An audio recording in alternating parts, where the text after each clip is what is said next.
Alô, meus queridos! Fala, minhas queridas! Como é que estão os senhores aí nessa parte da criminalística, meu povo? Doutores, seguinte, nós estamos então dentro do contexto, trabalhando a parte de crimes contra o patrimônio, não é verdade? Até o momento, nós já acabamos nos debruçando um pouquinho a respeito da abordagem de local, falamos um pouquinho dos vestígios, falamos um pouquinho do contexto criminoso no que diz respeito à análise vestigial, não é verdade? Perceba quão a criminalística ela acaba por ser detalhada, meus amigos, nos aspectos técnico-periciais. E é justamente isso que você vai precisar. Estas serão as suas ferramentas na hora de resolver as questões da sua prova. Então a ideia aqui é muito basal. Você precisa ter uma noção geral de contexto e depois você vai aplicando essas noções de criminalística, esses vestígios, essa análise vestigial em cada crime do contexto criminoso. Beleza? Tranquilo? Doutores, vamos dar continuidade, portanto, ainda na parte vestigial. Agora nós vamos dar um pouco mais de ênfase para as chamadas marcas de instrumentos. Vamos ver? Vem para cá. Agora, eu preciso entrar com você basicamente num assunto dentro das obras de criminalística que a doutrina costuma chamar assim, ó, marcas de instrumentos, não é? Marcas de instrumentos. Esta seria a ideia inicial do que nós precisamos estudar no que diz respeito a crimes contra o patrimônio ainda, ok? Bom, primeiramente, eu preciso posicionar para você o seguinte. Normalmente crimes, meus amigos, normalmente crimes em que se utilizam instrumentos, estes crimes, eles são muito tipicamente classificados como crimes vestigiais, né? São crimes que deixam não apenas um, mas vários tipos de vestígios. Só que aqui nós temos que aguçar um pouquinho mais a tecnicidade a respeito do assunto. Pedro, como assim? Quando nós estudamos a parte de local de crime e classificamos a parte de vestígios, indícios, provas e evidências, lá na parte vestigial, eu falo com você um pouquinho a respeito dos vestígios de impressão. Não é verdade? Eu vou te dar um exemplo.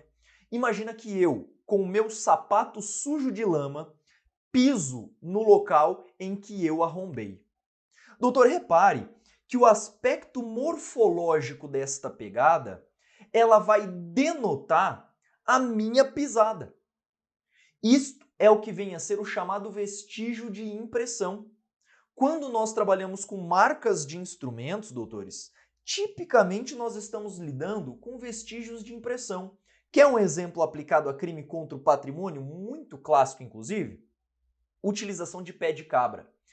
Quando o indivíduo utiliza o pé de cabra, a região em que é aplicado a força para dobradura, esta região amassa, gera aquilo que nós chamamos na criminalística de amalgamento. Quando, por exemplo, o pé de cabra é utilizado numa porta, obviamente de madeira, este batente, esta zona lateral da porta, vai ficar quebrada ou amassada. E isso nós vamos ver, inclusive, em algumas imagens aqui na nossa aulinha de hoje. Então vamos lá.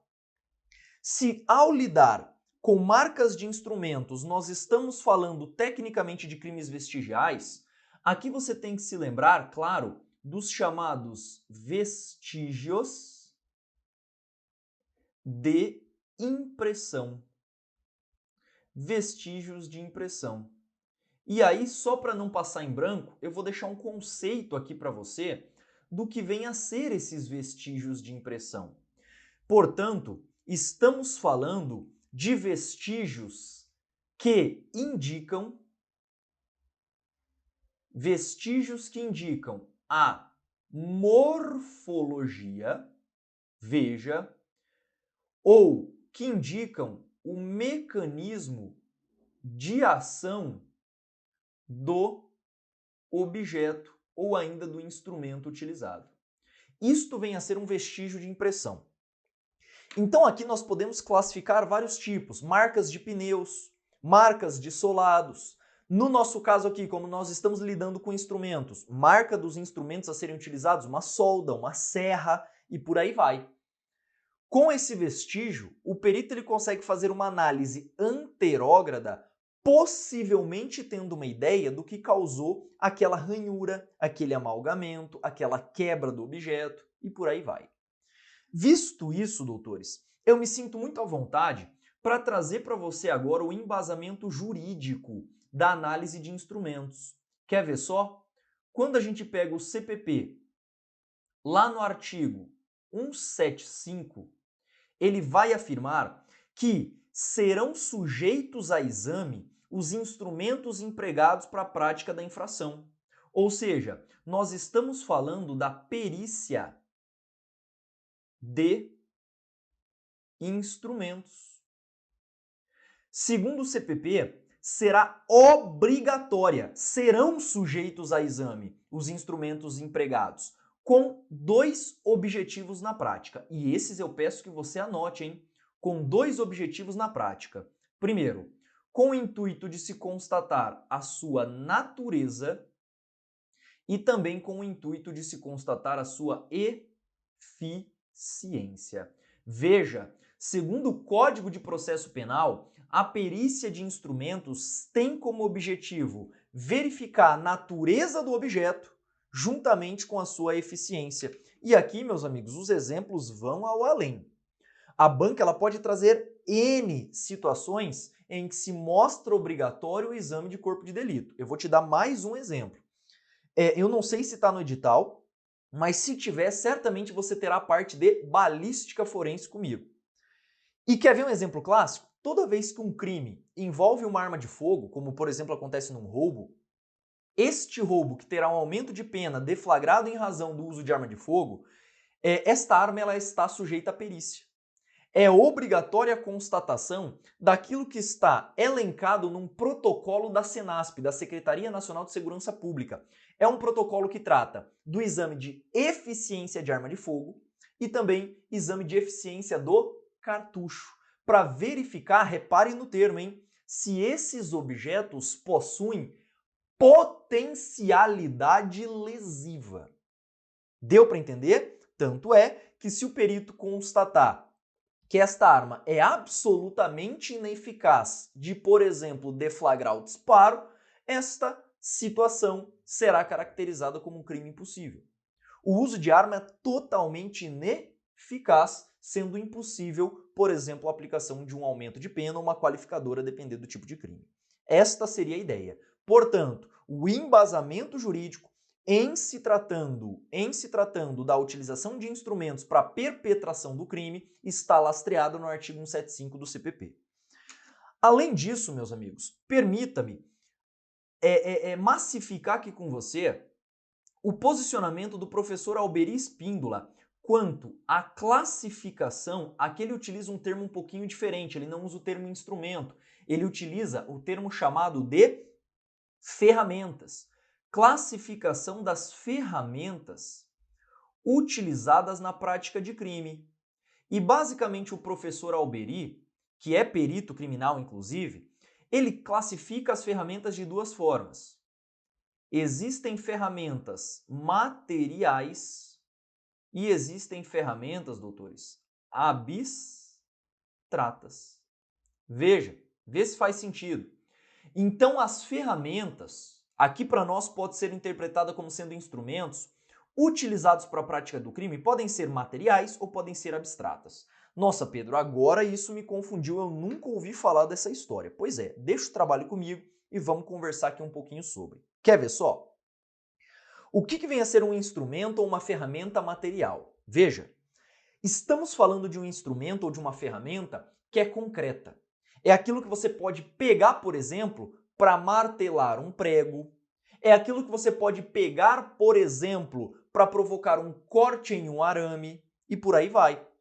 Quando nós falamos dos instrumentos ou ferramentas materiais, nós estamos falando de instrumentos eminentemente físicos.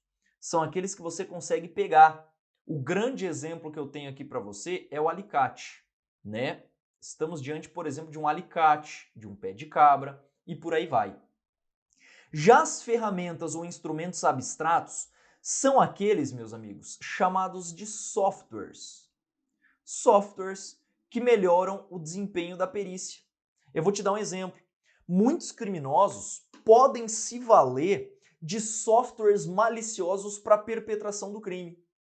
De outro lado, a perícia da área de computação forense, ela pode utilizar softwares, por exemplo, para recuperar logs de arquivos que foram deletados.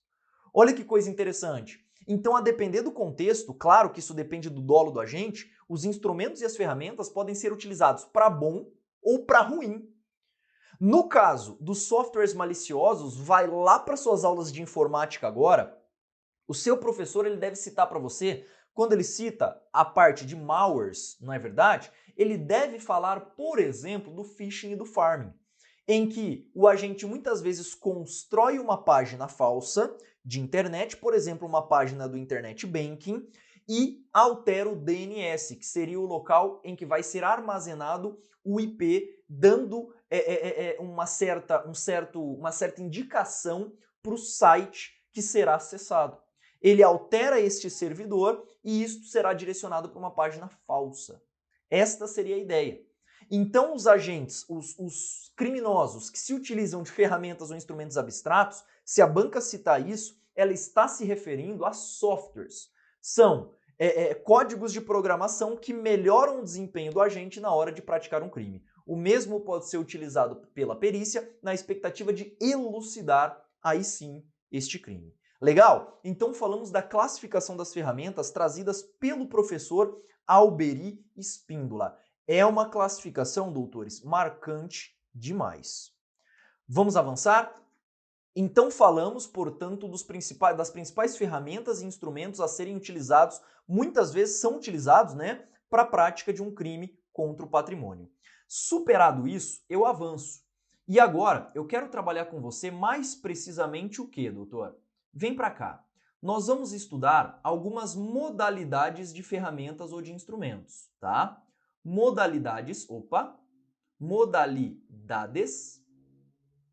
de instrumentos e de ferramentas.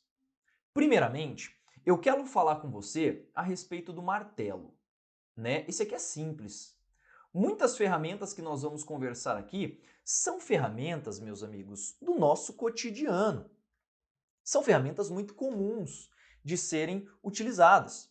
Tanto o martelo, e eu poderia até sugerir aqui também uma marreta, O martelo, por ter uma dimensão menor, por ter uma dinâmica um pouco mais tranquila de manuseio, ele muitas vezes é utilizado como ferramenta doméstica ou profissional com o objetivo de pregar, com o objetivo de encravar pregos. Esta seria a funcionalidade ideal de um martelo. Só que ele pode ser também utilizado para outras finalidades, como no caso de produção de dano. Não é verdade? Então vem para cá. O martelo, ele normalmente tem uso doméstico ou ainda profissional, cujo o objetivo seria o encravamento de pregos, ou ainda pode ser utilizado num contexto criminoso para destruição de objetos, Destruição de algumas fechaduras, por exemplo. Qual seria a importância pericial da análise de um martelo? E, meus amigos, com todo respeito a você que não é da área, quando nós vamos fazer uma perícia em um martelo, por exemplo, o que nós costumamos fazer na prática é uma perícia que nós chamamos de perícia de justaposição. Claro, se o corpo de delito estiver presente ali para nós. Então imagina que um carro foi todo detonado. Neste carro, a partir do momento em que o martelo ele bate na lataria, por exemplo, do veículo, ele vai deixar um sinal. Como que é o nome desse sinal? Você já sabe, vestígio de impressão.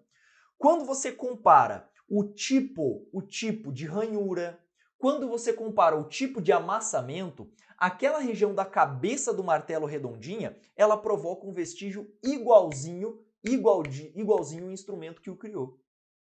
Deu para entender? Portanto, vem para cá.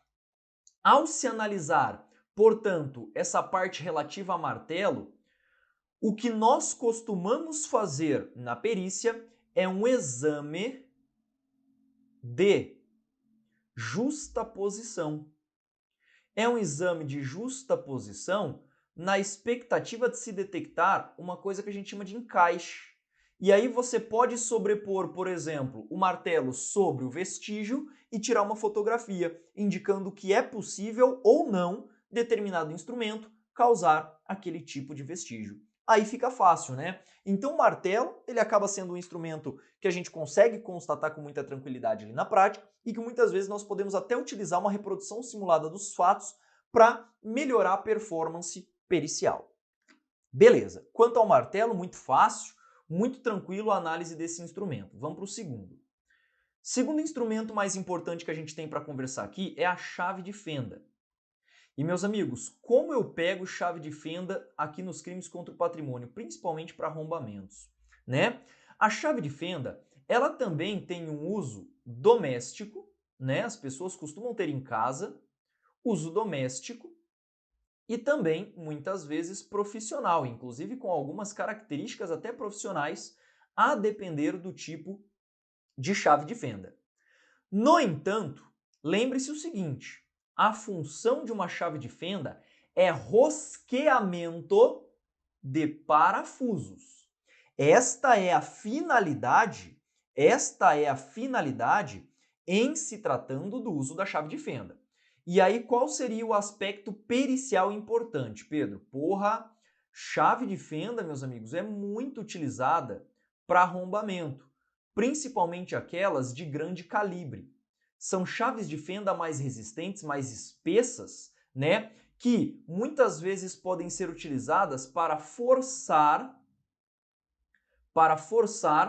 ou fechaduras, ou até mesmo elas podem ser utilizadas para forçar superfícies, como acontece no vidro de veículos quebrando.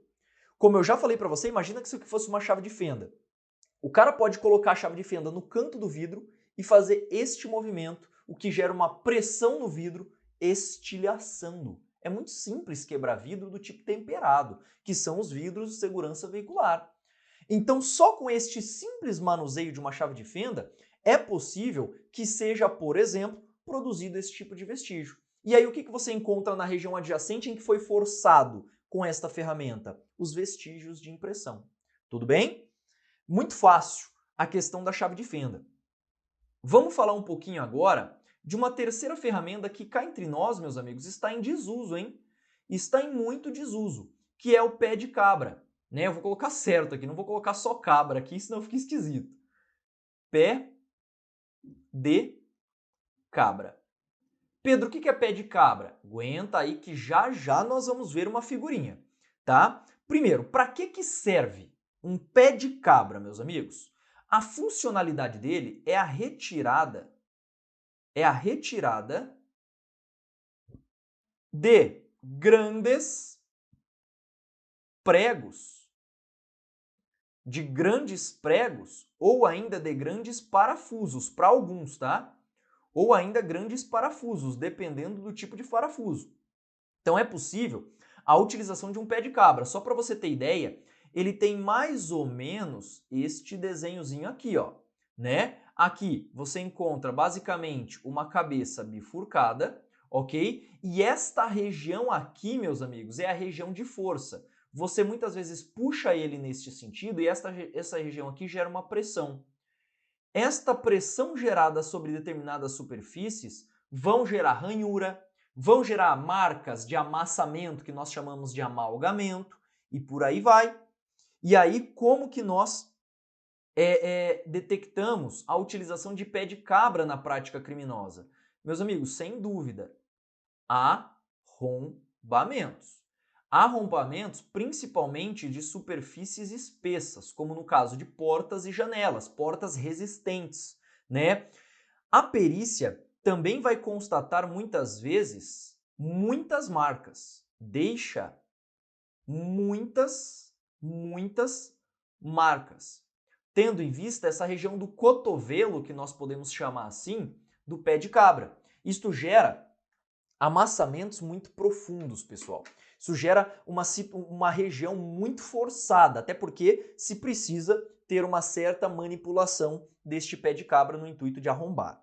Ok? Bem simples, bem fácil a análise desse caso aqui. É o famoso pé de cabra, seria mais um instrumento que a gente trabalha aqui na prática.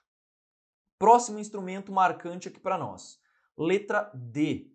Eu tenho que falar com você agora a respeito dos alicates, né? Opa, alicates.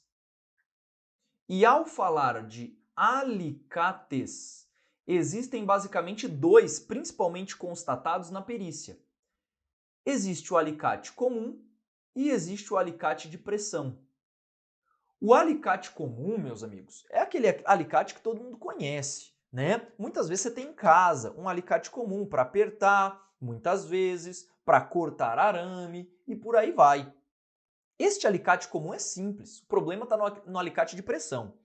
O alicate de pressão, doutores, é um baita de um alicate que serve para cortar metais espessos, como no caso de cadeados. Olha que coisa interessante. Então vem comigo. Em se tratando do alicate comum e do alicate de pressão, a doutrina ela vai falar que existe uma vasta aplicação para esses tipos de instrumentos. Só que, de maneira geral, o alicate comum principalmente, por isso que está aqui para cima, tá? Ele pode ser utilizado, por exemplo, para cortar arame, por exemplo, de cercados ou de cercas em que a pessoa se utiliza muitas vezes para entrar em determinado domicílio ou determinado estabelecimento, e também pode ser utilizado, meus amigos, o alicate para pressionar alguma coisa, né? Para pressionar, principalmente no intuito de produzir dobras em metais, né? Você pode produzir dobra em metal com o auxílio de um alicate, gerando pressão, portanto, em determinado sentido. Não sei se você se lembra, mas o alicate lá na cabeça, ele tem uma região de aderência e uma região de corte. Estas duas regiões deixam marcas no instrumento. E estas marcas, fala para mim como que é o nome desse vestígio? Vestígio de impressão. Exatamente, tá? Já o alicate de pressão, ele vai ter algumas finalidades, principalmente no que diz respeito ao rompimento de estruturas espessas, principalmente o caso de cadeado, tá? Então, romper o cadeado, a chance do cara ter utilizado, por exemplo, cadeado, né? A chance do cara ter utilizado, por exemplo, um alicate de pressão é bastante grande. E claro que ele vai apresentar uma superfície de corte ali no caso em concreto. Belezinha? No que diz respeito aos alicates, meus amigos, aí você vai encontrar, portanto, todas essas características. E por fim, arrombamento de cilindro, meus amigos. Cilindro de fechadura. Principalmente aqueles cilindros que são mais salientes. Já viu porta? Certamente você deve ter alguma porta na sua casa que tem um cilindro saliente. Cilindro é aquele local que você chucha a chave. Já viu? Então você coloca a chave ali naquele cilindro. O que o cara faz? O que o vagabundo faz? Ele pega o alicate, puxa esse cilindro para cá e dobra. Quando ele dobra, o cilindro quebra. Eu não sei se você sabia, mas o cilindro ele é basicamente interligado um a outro por duas hastes metálicas. Aquilo quebra muito fácil, né? Basta que seja torcido este cilindro para que a pessoa enfie um arame ali, rode até que aquela barra metálica volte para a porta e ele consegue entrar com muita tranquilidade. Belezinha? Então, o uso de alicates também muito comum de ser detectado ali na prática. E por fim, na nossa letra E, utilização de arame liso galvanizado. Arame liso galvanizado. Este arame, meus amigos, que a galera, muita gente usa para fazer varal, né, cara? Pô, né, fica até uma coisa meio feia, mas tudo bem, pode ser utilizado também. Só que o arame, no contexto criminoso, ele é muito mais utilizado, doutores, ele é muito mais utilizado para a prática de arrombamento de veículos com aquela história do pino da porta. Lembra que eu falei para você? O cara enfia o arame ali no cantinho da porta, vai até o pino, ele faz uma semivolta neste arame. E aí ele encaixa ali no pino e puxa. Normalmente carros mais antigos têm este pino ali na porta. Ele consegue puxar e abrir a porta com muita tranquilidade. Então só vamos colocar isso daqui, né? Muito relacionado ao arrombamento de veículos.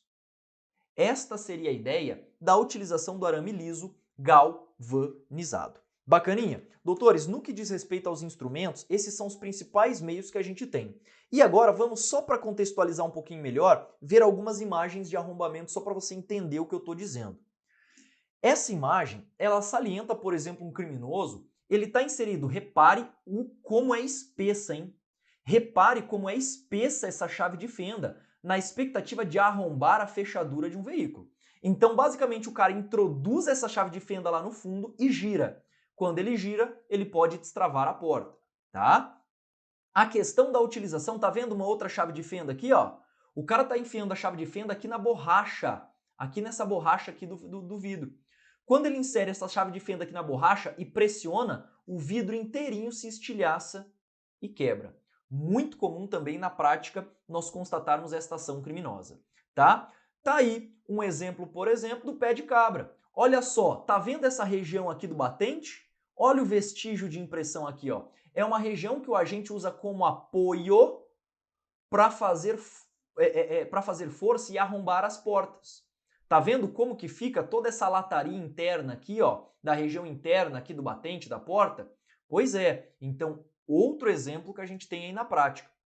Aqui eu trouxe para você só para exemplificar, existem algumas fechaduras, meus amigos, anti-furto, anti-arrombamento que eles chamam. Fechadura anti-arrombamento. O que acontece com essa fechadura? Repare, o cara às vezes pega esse cilindro aqui da chave, estoura e tenta rodar um pino. E aí ele consegue voltar um pino só, tem mais 3 para ele rodar, ele não consegue enfiar o arame para rodar esses 3 pinos aqui, tá vendo?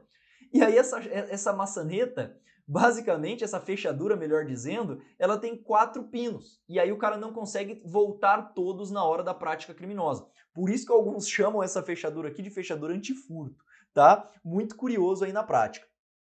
E por fim, é possível também que o agente arrombe principalmente portas metálicas, tá? Com esta quebra, com este dobramento da porta na região dos cantos. E aí o cara consegue adentrar a residência por aqui. Também muito comum de ser verificado ali no contexto criminoso. Belezinha, doutores? Então matamos a parte relativa a vestígios, relativos também a marcas de instrumentos e ferramentas utilizadas. Com isso a gente fecha mais um assunto relativo aos crimes contra o patrimônio e já já nós voltamos com mais para você.